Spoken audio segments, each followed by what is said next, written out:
I'd like to talk about scuba diving, which is a water sport I've wanted to try for a long time but have kept putting off. A few years ago, when I was learning how to swim at a well-known swimming pool in Ho Chi Minh City, I came across a leaflet for a scuba diving club.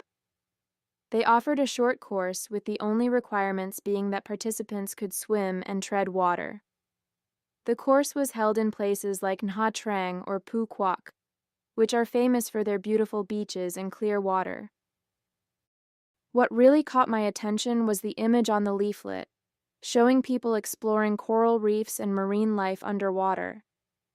It looked absolutely fascinating, and I remember thinking how amazing it would be to experience that world beneath the surface. In terms of difficulty, I think it might be quite challenging at first, especially for beginners. Even though I can swim, I still feel a bit nervous about diving in open water, where everything feels unfamiliar and unpredictable. That said, I still really want to give it a try.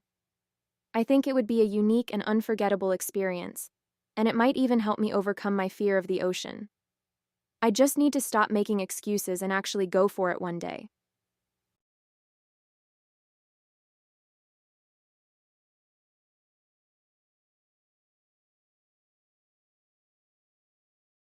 Question 1.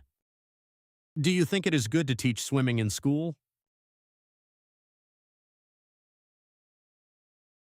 Yes, I definitely think swimming should be taught in schools. It's an essential life-saving skill that all children should learn, especially in a country with many rivers and coastal areas. However, I also understand that it can be quite challenging to implement.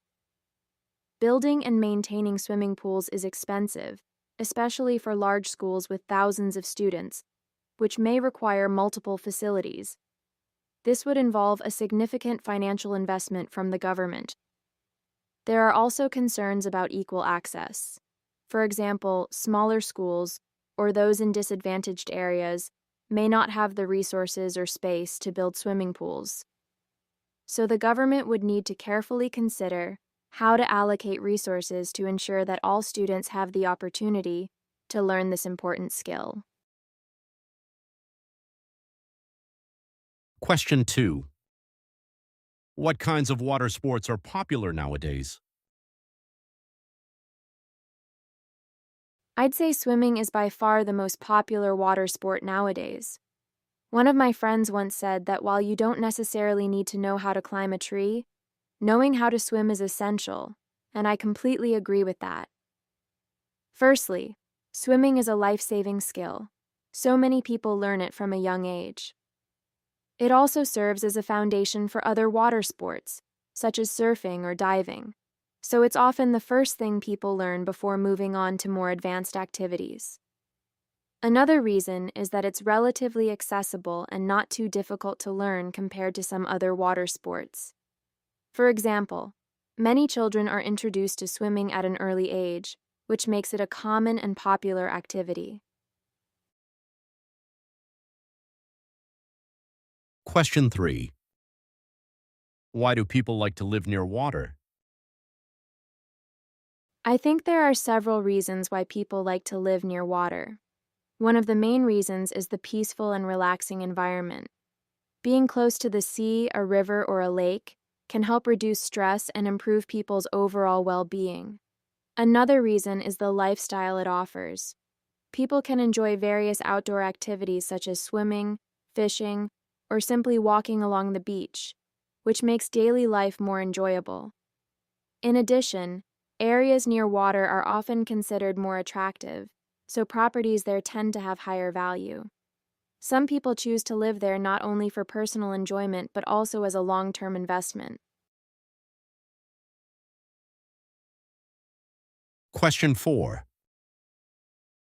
What are the advantages of water transportation? I think water transportation has several advantages. One of the main benefits is that it is very cost-effective, especially for transporting large quantities of goods. Ships can carry a huge amount of cargo at once, which helps reduce overall transportation costs. For example, cargo ships are one of the main modes of transport in the logistics industry. They are widely used for international shipping, particularly for moving goods across oceans, due to their large capacity and relatively low cost. Another advantage is that it is more environmentally friendly compared to other forms of transport, such as air or road transport. It generally produces fewer emissions per unit of cargo. In addition, water transport can help reduce traffic congestion in big cities, particularly those with rivers or coastal areas. Using boats or ferries to move people and goods can ease the pressure on roads. Question 5. What do you think of the people who waste water? I think wasting water is quite irresponsible, especially considering that clean water is a limited resource in many parts of the world. While some people may not realize the impact of their actions, excessive water use can lead to serious environmental and social problems. In my opinion, a lot of this behavior comes from a lack of awareness. People who have easy access to water may take it for granted and not think twice about overusing it. That said, I believe education plays an important role. If people are made more aware of water scarcity and its consequences, they are more likely to use water more responsibly.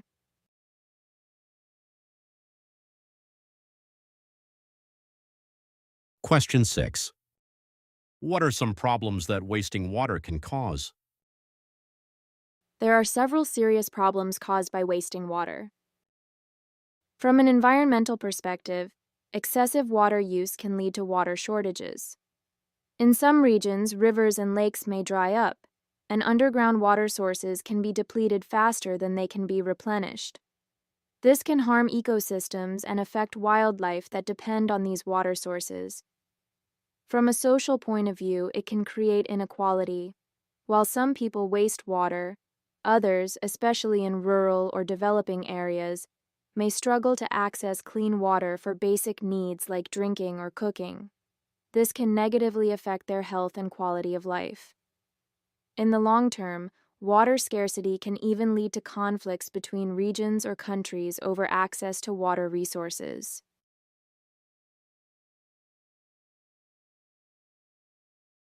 Question 7.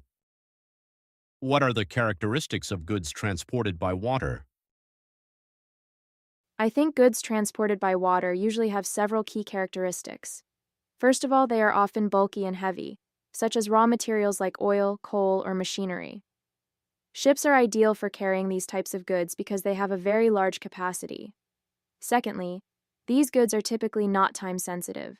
Since water transportation is relatively slow compared to air or road transport, it is more suitable for products that do not need to be delivered quickly. In addition, many of these goods are transported in large quantities, often for international trade. For example, commodities like grain or containers of manufactured products are commonly shipped across long distances by sea.